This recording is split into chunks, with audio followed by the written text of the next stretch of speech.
Doctor గారు నమస్కారం అండి. నమస్కారం సార్. సార్ నేను మన టీవీ చూస్తున్నాను. యూట్యూబ్లో సుమన్ టీవీ వాళ్ళది ఒకటి చూస్తుంటే దాంట్లో నరాల ఉప్పు అంటే ఈ పిక్కల దగ్గర నరాలు వాచినట్టు అనిపిస్తాయి కదా సార్, అలాంటి వ్యాధి గురించి మీరు చెప్తున్నారు సార్. మీరు చెప్పడంలో ప్రతి 100 మందిలో 30 మందికి ఉంటుంది అని అన్నారు. అంటే ప్రతి 10 మందిలో ముగ్గురికి ఉంటున్నట్టుగా మీరు చెప్పారు సార్. దాని గురించి కొంచెం వివరంగా చెప్తారా? సో బేసిక్గా కాళ్ళకి ధమనులు అనగా ఆర్టరీస్ రక్తాన్ని తీసుకొని వెళతాయి. కాళ్ళ నుంచి వెనక్కి వచ్చేవి సిరలు అంటారు సార్. ఈ సిరల వ్యవస్థలో మనకి ఏమన్నా కవాటాలు అంటే వాల్వ్స్ ఉంటాయి కొన్ని. ఈ వాల్వులు చెడిపోతే ఏమైందంటే బ్లడ్ కింద నుంచి సరిగా పైకి వెళ్ళలేక మళ్ళీ కిందకు వచ్చి కాళ్ళు ఉండిపోతుంది. సో ఈ నరాలు ఉబ్బడం అంటే ఏం లేదు, ఆ నరాల్లో మీకు అంటే ఆ వెసల్స్లో బ్లడ్ పైకి పోలేకపోతుంది అనమాట. పోలేకుండా కిందకు వచ్చి అట్లా ఉండిపోతాం. దీని మీద ఇప్పుడు అవేర్నెస్ ఈ రోజుల్లో పెరిగింది కాబట్టి చాలామంది మీలాగనే తెలుసుకొని అడుగుతూ ఉన్నారు. బట్ ఇది ఎన్నో ఏళ్ళుగా ఉంది. ఇదో ఇవాళ ఇప్పుడు నేను చిన్నప్పుడు చూసేవాడిని సార్. ఎన్నో ఏళ్ళుగా ఉంది ఇది. సో నేను ఒకసారి ఎప్పుడో ఫారెన్ విజిట్ చేసినప్పుడు రోమ్లో కొన్ని స్టాచ్యూస్ మీద ఆ శిల్పులు చెక్కి ఉన్నారు. ఓహో, ఈ వెరికోస్ వెయిన్స్ కూడా అంటే పురాతన కాలం నుంచి కూడా అప్పటి నుంచి కూడా ఉందన్నమాట. సో బీసీలో చెక్కిన శిల్పాల మీద కూడా ఉన్నాయి. సో ఇది చాలా కామన్ ప్రాబ్లమ్. అండ్ 25 to 30% ఇండియన్స్కి ఉంటుంది, చాలా కామన్గా ఉంటుంది. అందులో రకరకాల వెరైటీలు ఉంటాయి. కొంతమందికి బాగా ముదిరి బోధకాలు లెక్క, లేకపోతే కాళ్ళ పుండు పడి కొంచెం కాళ్ళు నల్లగా డిసీజ్లో అవుతారు కొంతమంది అంటే స్పెషల్ లేడీస్లో ఏంటంటే చిన్న చిన్న చారలు లెక్క, ఏమి నొప్పి బాధ లేకుండా జస్ట్ ఈ చారలు అంటే చిన్న చిన్న తీగల లెక్క వెయిన్స్ బ్లూగా కనిపిస్తాయి బ్లూగా. సో అది ఒక ఎక్స్ట్రీమ్ అంటే ఎర్లీ వెరికోస్ వెయిన్స్. బాగా అడ్వాన్స్ వెరికోస్ వెయిన్స్లో ఏమైందంటే ఈ పుళ్ళు పట్టము, మనకి ఇవన్నీ వాచడం జరుగుతాయి. సో ఇవన్నీ స్పెక్ట్రంలో కూడా ఉంటాయి. ఇప్పుడు మేము మామూలుగా మాకు తెలియని వాళ్ళము నరాల ఉబ్బు అని అంటాము. దీనికి ఏమన్నా వేరే ఏమన్నా డిసీజ్? సో ఇది నరాల ఉబ్బు అనేది చాలా కామన్గా చెప్తారు సార్, కానీ ఇది యాక్చువల్గా నరం కాదు అనమాట. ఇది సిరలు ఉబ్బడం, ఉబ్బు సిరలు అనమాట యాక్చువల్గా. సో ఇంకో విధంగా చెప్పాలంటే మన ఇంటికి వచ్చే కరెంటు తీగలు నరాలు, మన ఇంటి నుంచి బయటికి వెళ్ళే ప్లంబింగ్ సిరలు, రైట్. సో నేను యాక్చువల్గా ఎలక్ట్రీషియన్ కాదు, మీ ప్లంబర్ని నేను, రైట్. మీ సిరలు బాగు చేసే డాక్టర్. అది చాలా కామన్గా మీదే కాదు. ఇన్ఫాక్ట్ దురదృష్టవశాత్తు కొంతమంది కొన్ని ఏళ్ల తరబడి న్యూరాలజీ డాక్టర్ల దగ్గర కూడా పోతారు. వాళ్ళు కూడా ఇది కాదని చెప్పకుండా మందులు కూడా ఇస్తూ ఉంటారు చాలాసార్లు. సో అది కూడా చూసే సందర్భాలు ఉన్నాయి. సో నరాలు అనుకోవడం చాలా కామన్. దీనికి ఇంగ్లీష్లో ఏమైనా పేరు ఉందా సార్? దీన్ని మనం వారికోస్ వెయిన్స్ అంటాము. వారికోస్ వెయిన్స్ అంటే ఉబ్బిన సిరలు. వెయిన్ అంటే సిరలు, వారికోస్ అంటే బాగా ఉబ్బిపోయిన సిరలు. సో ఇది వారికోస్ వెయిన్స్ అని మనం సంబోధిస్తాం ఇంగ్లీష్లో. అంటే ఇది తాతలు, తండ్రులు, తల్లులు ఈ విధంగా వారసత్వంగా వస్తుందా, లేకుంటే ఒక అనుకోని పరిస్థితుల్లో వస్తుందా? సో ఇది బేసిక్గా మనం ఆలోచించామంటే ఇది చాలా ఫ్రీక్వెంట్గా ఫ్యామిలీ ఇన్హెరిటెన్స్ ఉంటుంది. తాతల తండ్రుల్లో వారసత్వంగానే ఎక్కువగా వస్తుంది. 94% మందికి ఇది వారసత్వంగానే వస్తుంది అనమాట. కాకపోతే చాలాసార్లు చాలామంది ఏమనుకుంటారంటే ఇది నిల్చుంటే పెరిగే వ్యాధి అనుకుంటారు. అది కొంతవరకు నిజమే. అంటే ఒక 10-20% స్టాండింగ్ జాబ్ ఉండే వాళ్ళలో ఎక్కువగా వస్తుంది.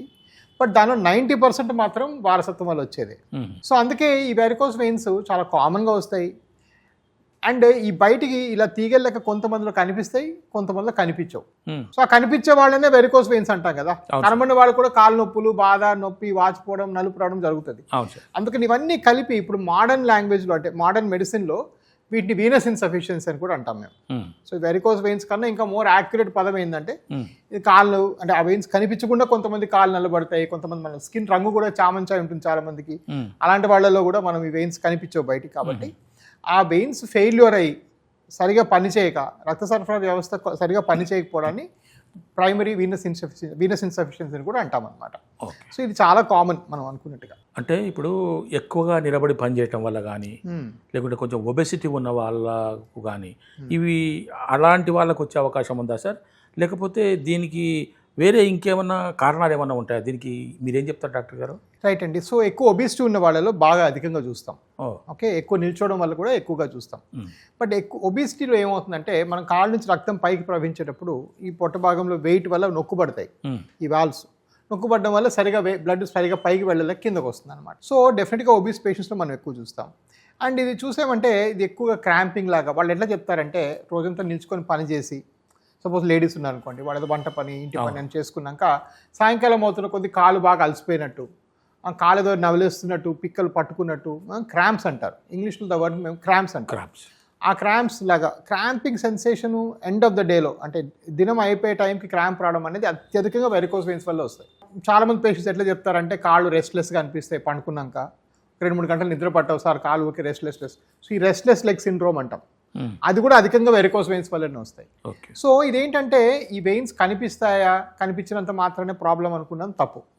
వీటి వల్ల ఇట్లాంటి సర్క్యులేషన్ ఇష్యూస్ ఉంటే మీకు నిద్ర పట్టకపోవడము, కాళ్ళు అలసిపోవడము, కాళ్ళు టైర్డ్గా అనిపించడం, కాళ్ళు రంగు మారటము, ఇవన్నీ కూడా మీకు వాటిల్తాయి. సో ఇవన్నిటికి కూడా మనం అవేర్నెస్ ఉండాలి. సార్ ఇప్పుడు పట్టణాల సంగతి అంటే సరే కొంత అవేర్నెస్ ఉంటుంది, మరి పల్లెల్లో మారుమూల గ్రామాల్లో వీటి గురించి తెలుసుకోవటం అంటే ఎలాగా, వాటికి మరి ఆ సమస్యకు మరి పరిష్కారం ఎలాగా సార్? అదృష్టవశాత్తు దురదృష్టవశాత్తు ఈ వెరికోస్ మనం అంటే 30% అంటే ఇప్పుడు ఈరోజు ఇండియాలో 900 మిలియన్ అడల్ట్స్ ఉన్నారు. 900 మిలియన్ అడల్ట్స్ 30% అంటే మనం దగ్గర 3 కోట్ల మందికి వెరికోస్ ఉన్నట్టు భారతదేశం. సో దీనికి సరిపోయిన డాక్టర్ లేరు. సో చాలాసార్లు ఏమవుతుందంటే మీరు వెళ్ళిన డాక్టర్కి దీని మీద అవేర్నెస్ లేక డాక్టరే తప్పు అడ్వైస్ ఇచ్చిన సందర్భాలు కూడా ఉన్నాయి. ఇవేం పర్వాలేదయ్యే, ఈ కాలు నొప్పే కదా, వయసు వల్ల వచ్చి ఉండొచ్చు, రెస్ట్ తీసుకో, లేదా ఎక్కువ పని చేయడం సరే సహజమే కదా, వయసు వల్ల రావచ్చు, బరువు వల్ల వచ్చి ఉండొచ్చు, వయసు మళ్ళింది అని చెప్పి నెగ్లెక్ట్ చేయడం ఒక పక్కన జరుగుతుంది.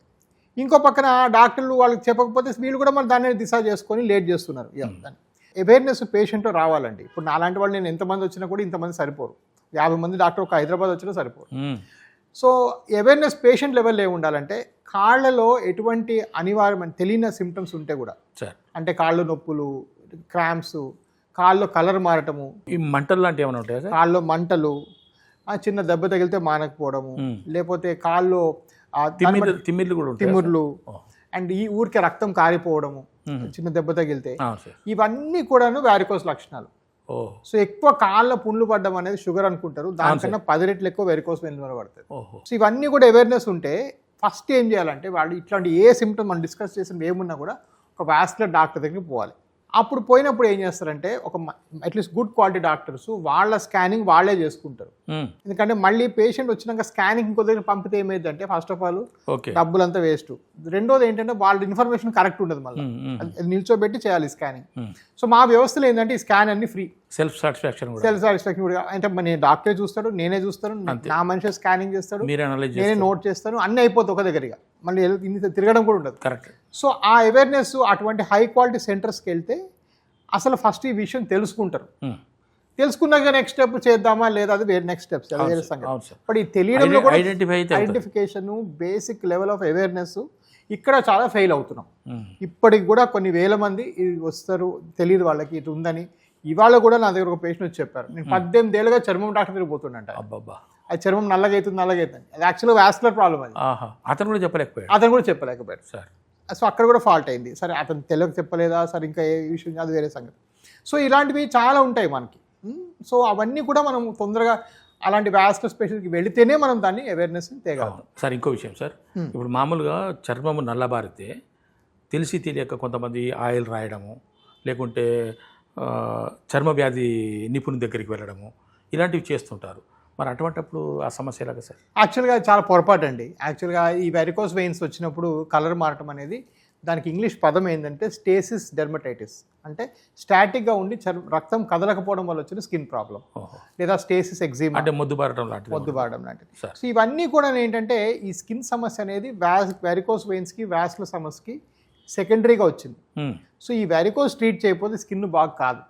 ఇంకా దాని తదుపరి మీరు ఇంకా దానికి ఆయిల్స్, అందులో మళ్ళీ తెలిసిన ఆయిల్స్ పెడితే ఒక రకం, వాళ్ళు తెలియకుండా ఇంట్లో కొన్ని ఇంటర్నెట్లో చదివి లేదా వేరే ఇతర మాధ్యమాల వల్ల తెలుసుకొని చేసేవి ఇంకా హార్మ్ఫుల్.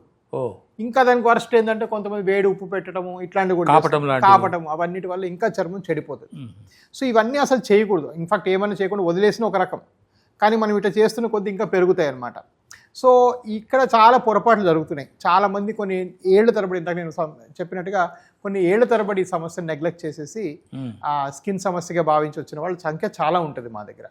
సో వాళ్ళని కరెక్ట్గా ఐడెంటిఫై చేసుకోవాలి. ఇప్పుడు అలాగా వాళ్ళు గుర్తించలేక లేదా నిర్లక్ష్యం చేసి సరే ఏదో సరిపెట్టుకుందామని చెప్పేసి దాన్ని అలాగే కంటిన్యూ చేస్తూ పోతే పరిణామం ఎలా ఉంటుంది సార్? పరిణామం చాలా వర్స్ట్గా ఉంటుందండి.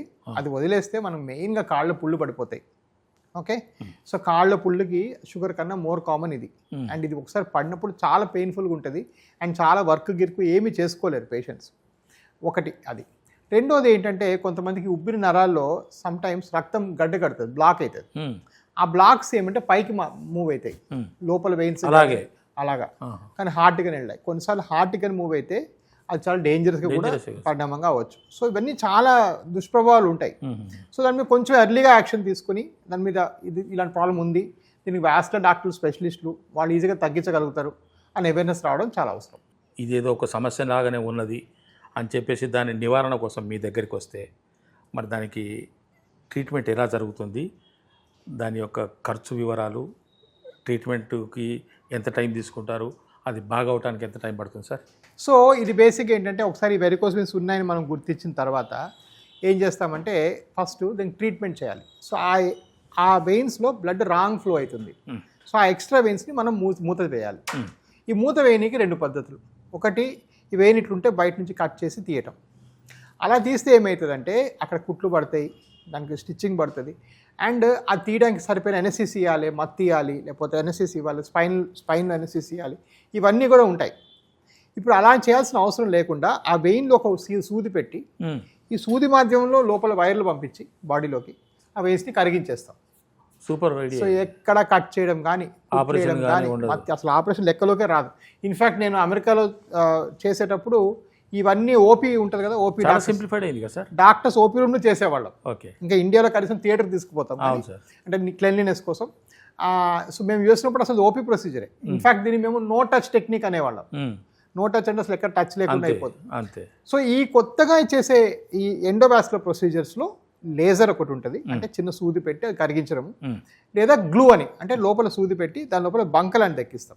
అంటే ఎక్కిస్తే ఆ వెయిన్ ఫ్రీజ్ అయిపోతుంది, ఆ కెమికల్ వల్ల కలిసిపోతుంది.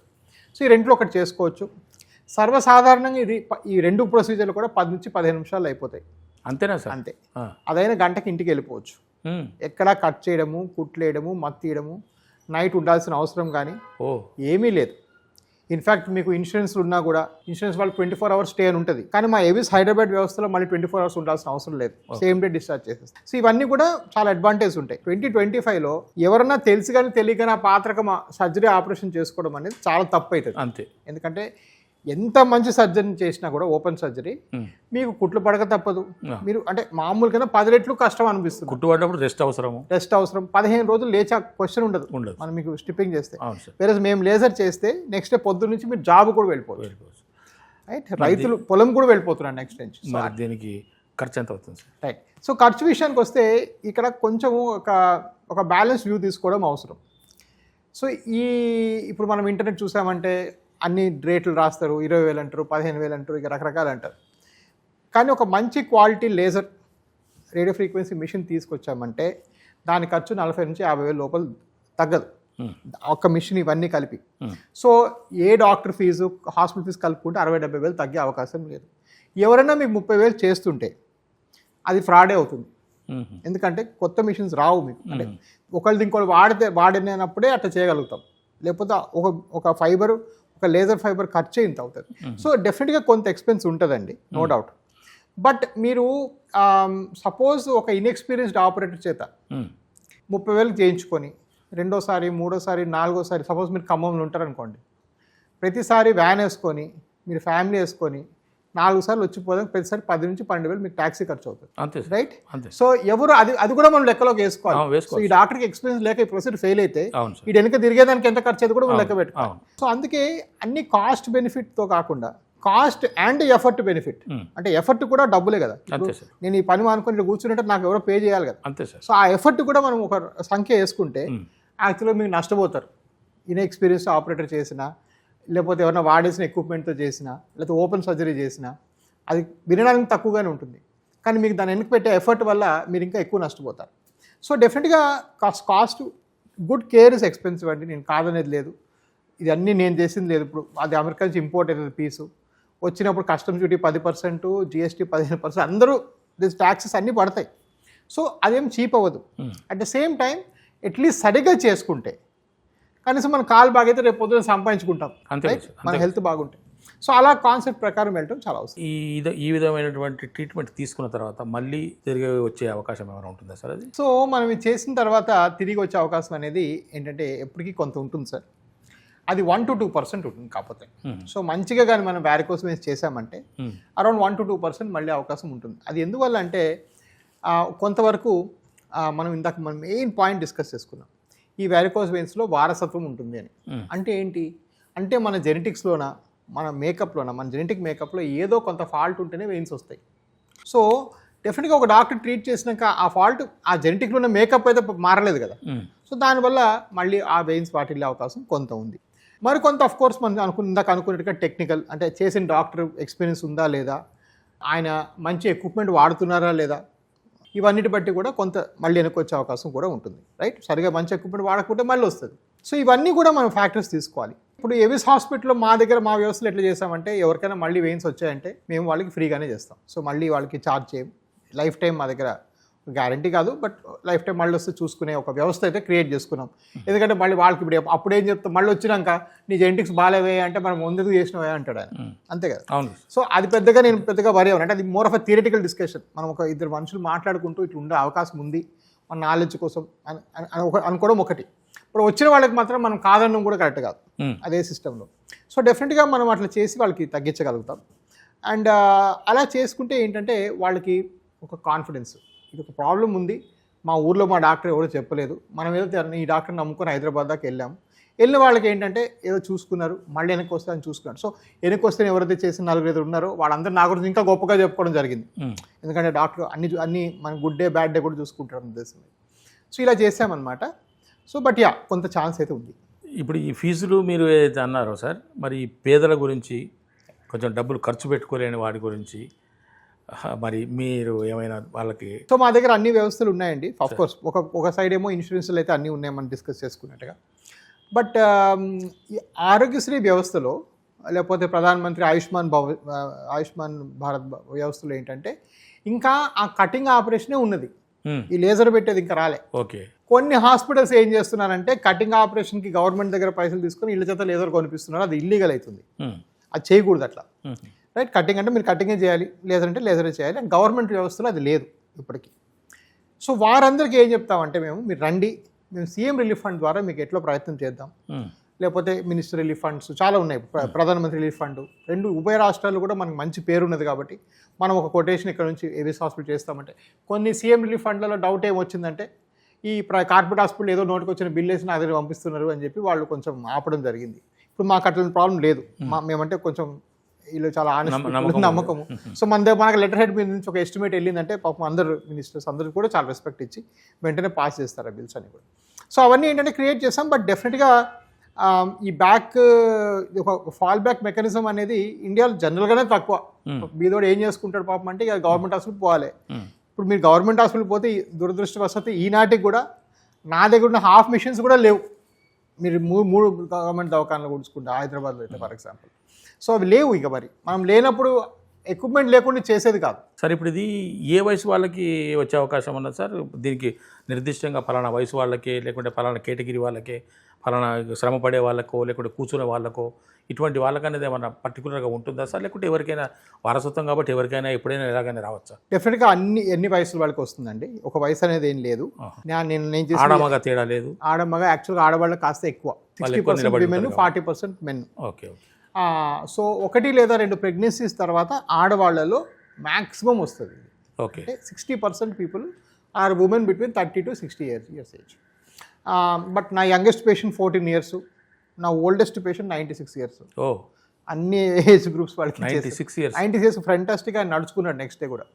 సో ఇక్కడ ఇక్కడ ఒక్కటే టచ్ పాయింట్ ఏంటంటే చాలామంది అడుగుతారు, నాకు 65 ఏళ్ళు ఈ వయసులో నాకు ఇది అవసరమా, నాకు 70 ఏళ్ళు ఈ వయసులో నాకు ఇది అవసరమా? అది 65-75 విషయం కాదండి. ఈ లెగ్స్లో ఫ్రీడమ్ అనేది చెడే మీరు చేసుకోవాలి. మీరు నార్మల్ లైఫ్ బతకాలనుకుంటే మీరు బతకాలి. లేదు ఫర్ ఎగ్జాంపుల్ 50 ఏళ్ళకి మీకు పక్షపాతం వచ్చినా నేను చేయను. మీకు 70 ఏళ్ళు కూడా చక్కగా వాక్లు చేసుకుంటే చేస్తారు. రైట్, మీ అవసరం బట్టి చేసేది. ఇదే ప్రాణాంతకమైన జబ్బు కాదు కాబట్టి అది అవసరం.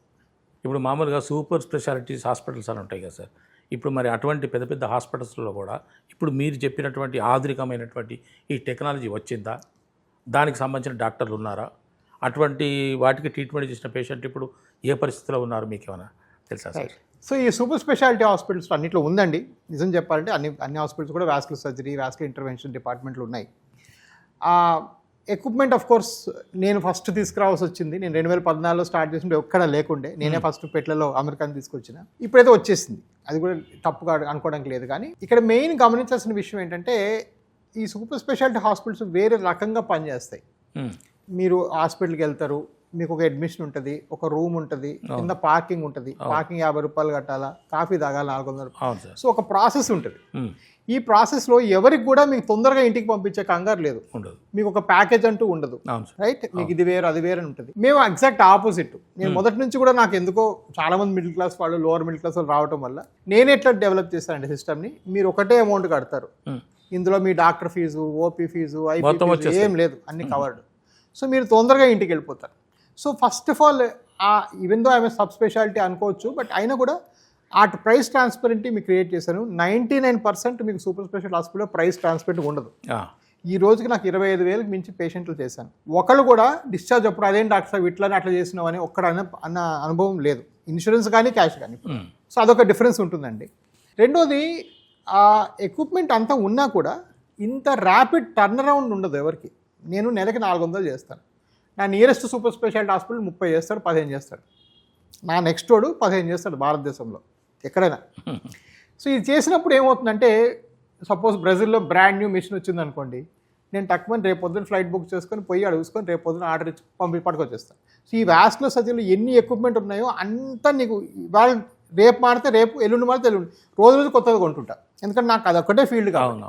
ఒక కార్పొరేట్ హాస్పిటల్ అనుకోండి, వాడు టెండర్ పెట్టుకోవాలా, టెండర్ అది చూడాలా, ఈ డిపార్ట్మెంట్కి అంత విలువ ఉందా.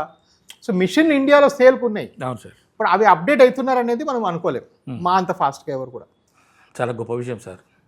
మీకు 5 రాష్ట్రాల్లో ఇన్ని బ్రాంచులతో ఇంతటి సేవలు అందిస్తున్న మీరు ఇప్పుడు ఇది కాకుండా ఇంకా వేరే ఏదైనా ఒక ప్రత్యేకమైన వేరే రోగానికి ఏమైనా చికిత్స అందిస్తున్నారా సార్? సో వృత్తిపరంగా ఏంటంటే నేను ఒక ఇంటర్వెన్షనల్ రేడియాలజిస్ట్ అండి. సో ఏంటంటే రక్తనాళం ద్వారా బాగు చేసే డాక్టర్ని. సో రక్తనాళాలు బాగు చేస్తాను ఆబ్వియస్లీ. ఈ వ్యారికోస్ వెయిన్స్, లేకపోతే కాళ్ళకి వెళ్ళే రక్తం అంటే ఆర్టరీస్లో ప్రాబ్లం ఉంటే ఆర్టరీల్ డిసీజ్ చేస్తాను. ఇవి కాకుండా రక్తనాళాల ద్వారా ఒక మంచి ప్రొసీజర్ ఇప్పుడు బాగా డెవలప్ అవుతుంది ఫారిన్ కంట్రీలో. ఏంటంటే ఆడవాళ్ళకి ఫైబ్రాయిడ్స్ వచ్చినప్పుడు, గర్భాశయంలో కణుతులు వచ్చినప్పుడు ఏం చేస్తామంటే ఆ రక్తనాళం లోపలికి వెళ్ళి ఆ గర్భాశయంకి వెళ్ళే కణితిని బ్లాక్ చేస్తాం. అప్పుడు ఆ కణితి మాత్రం పడిపోతుంది, యూట్రస్ అని తీయాల్సిన అవసరం లేదు. అంటే ఇప్పుడు మీరు చెప్తుంటే నాకేం గుర్తొస్తుందంటే సార్, మామూలుగా గుండెకు స్టెంట్ వేస్తారు అని చెప్పేసి అంటారు కదా సార్, అదే పద్ధతిలో మీరు సిరలకు కూడా చేస్తున్నట్టున్నారు. ఇన్ఫాక్ట్ అదే టెక్నిక్, అదే ఎక్విప్మెంట్ కూడా వాడతాం అంతే. ఆ క్యాథెటర్స్ మళ్ళీ ఇంకా స్ట్రోక్ వచ్చే పరిస్థితి అక్కడ ఉండదు, మళ్ళీ ఈ వ్యాధి తిరగబెట్టే అవకాశం ఇక్కడ లేదు.